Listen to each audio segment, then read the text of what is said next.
before you ask, yes, same spot again. But, anyways, nonetheless, Furious 7 hits theaters April 3rd. And to get you ready, like we said, to get you ready, we're here to recap each movie from 1 through 6. And, almost it didn't happen because someone decided to watch the 6th one there. But, I think that could be a giveaway. What his score may be when it comes, so just letting you know. But, we still do in chronological order. We will not stray away from the original plan. So, you can watch it twice. Because, well, I think you already know what his score will be on that movie. But today we're here to talk about Tokyo Drift, though. The Fast and the Furious Tokyo Drift. And this one felt different. When I first saw the previews, I was like, what the heck is this? I mean, that guy from Friday Night Lights, what the heck? What's this? Is Tokyo? That guy drifting? What the heck is this? No Brian, no Dom? What's going on? What is going on? But, and of course now, Justin Lin directs this one, which, keep that name in mind because it's going to come for through 4, 5, and 6. Which directs 4, 5, and 6, which will tell you how he does on those as well. And, well, this is the one that technically, compared to the all other ones, was considered like a box office failure. Because I think it opened with Nacho Libre at the time. And another movie I forgot, but it ranked at number 3, and the other ones were a hit. Like, the second one made a lot of money more than the first one did, but that one wasn't that great, so. And then this one was considered, like, I don't know, like the ones that's like brush it off. But, should you really brush it off? To be honest, no. No, actually, it's actually had some good stuff to it. I mean, I did like the racing. The racing show there. Like, Justin Lin directs the racing. It looks more real in this one. The racing scenes, like he films it, like you could tell what's going on. Oh, okay, that's a car and that. And stuff. it's pretty cool because it adds to the racing scene. Of course, you know, it goes on in the States, but outside, and of course, it's a culture that's here also that many appeal to, like I do as well. So it's cool as far as considering the racing scene around there and how it is compared to here, of course. Yeah. And the plot of the movie is about a boy named Sean Boswell, which played by Lucas Black. Which you may know him from Friday Night Lights, and movie. Legion, and also 42, and also, if you're a fan, NCIS New Orleans.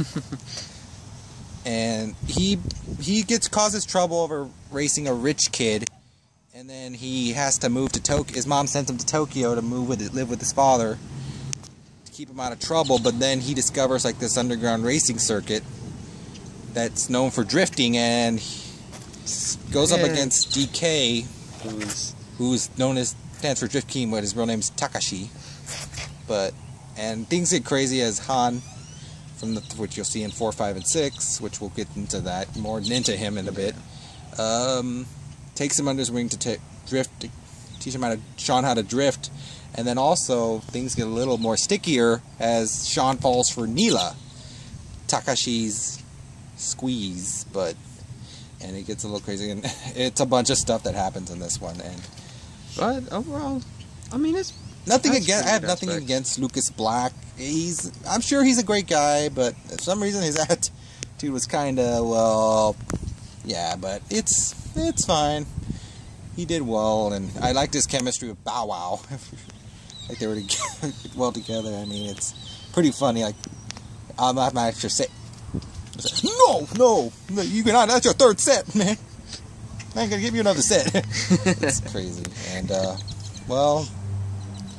and to be honest, sorry, that's no something here, no.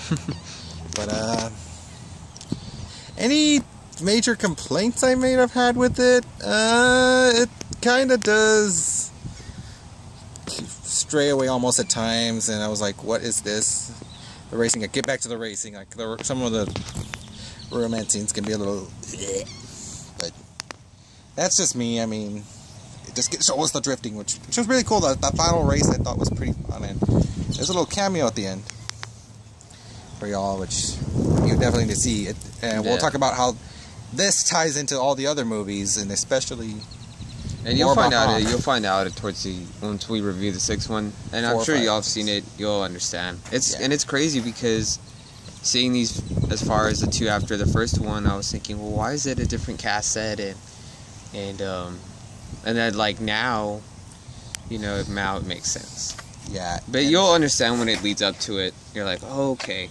Han was pretty cool, and it shows like he has a certain depths to him, which explains in the movie, and then you'll learn from 4, 5, and 6 what's up with him. And plus he's kind of cool. He is pretty chill back. Like, I don't care if you're sick as a dog or laying in bed with Beyonce. I call you show. Yeah, that line was actually pretty cool. Stuff like that I like, but overall, Fast and Furious Tokyo Drift is not really that bad. It's worth seeing. I would give it an 8.5.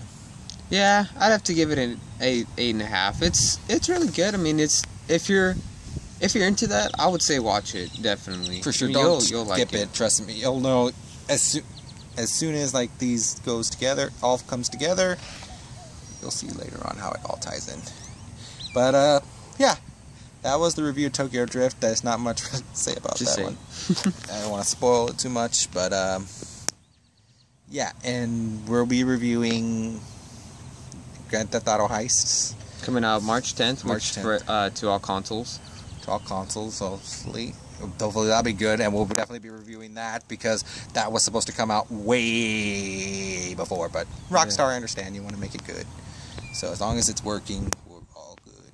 And I feel bad for PC players, being that they're going to play it later on in April. But I'm sure they want, since you have such high demand, they want it to be good for you.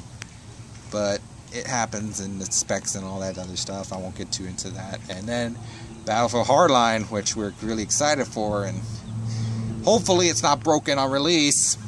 I will be so mad if you do that, Visceral. We're watching you. We're watching you. But I have good hopes for the game. I look forward to playing it, get my hands on it. And a review of Insurgents. Forgot to mention that earlier in the videos. Insurgent, the sequel to Divergent, actually. Which she had seen before. I recently let him borrow my copy. Yeah, it was a while before I had seen it. It's actually pretty good, so I look forward to doing the second one. Of course, I'm a sucker for Shailene Woodley. Don't judge me. And of course, last but not least, Get Hard. And hopefully that one will be funny. And and a heads up, Metal Gear Solid: The Phantom Pain for all you Metal Gear fans comes out September 1st. Wow. September 1st of this year. Finally. Hopefully, Kojima, you give us a full game, no demo. I did enjoy the Ground Zeroes, though, but it could have been a little longer. There was more to be desired, but I hope this one expands upon it and gives us the game. We want to have Metal Gear Online. I'm definitely looking forward to that. That'll be most likely a solo review for me, because I'm a Metal Gear freak. Just like if Jay were to do a review of Zelda. Ah, true. So, yeah. We're going to have our own solo review soon.